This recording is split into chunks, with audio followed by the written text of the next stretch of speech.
Here's an AMI This Week shortcut with Sean Marcellet. Brown bear, what do you see?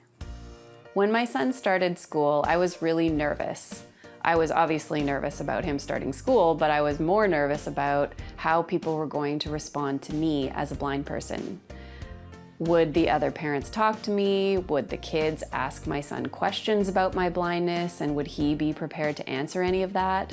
All of this I worried about a lot. A couple weeks into kindergarten, I found out there was an expectation that parents come into the classroom and read with their child at the beginning of each day. As a working mom, that wasn't going to be possible for me every day, but I did want to be there at least once a week.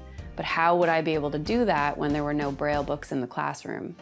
So some solutions: I asked the teacher if I could bring books from home, and he said yes. And I also asked if I could come into the classroom and talk to the kids about my blindness so that they would be more comfortable with me.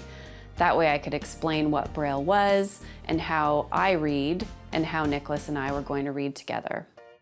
And by the end of the year, I was one of the most popular moms when I went in for Family Read, because everybody liked to touch and feel the print Braille books or the electronic books that I brought.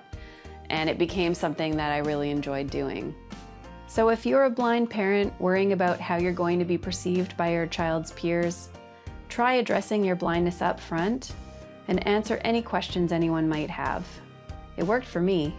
And a teacher looking at us. That's what we see. The end.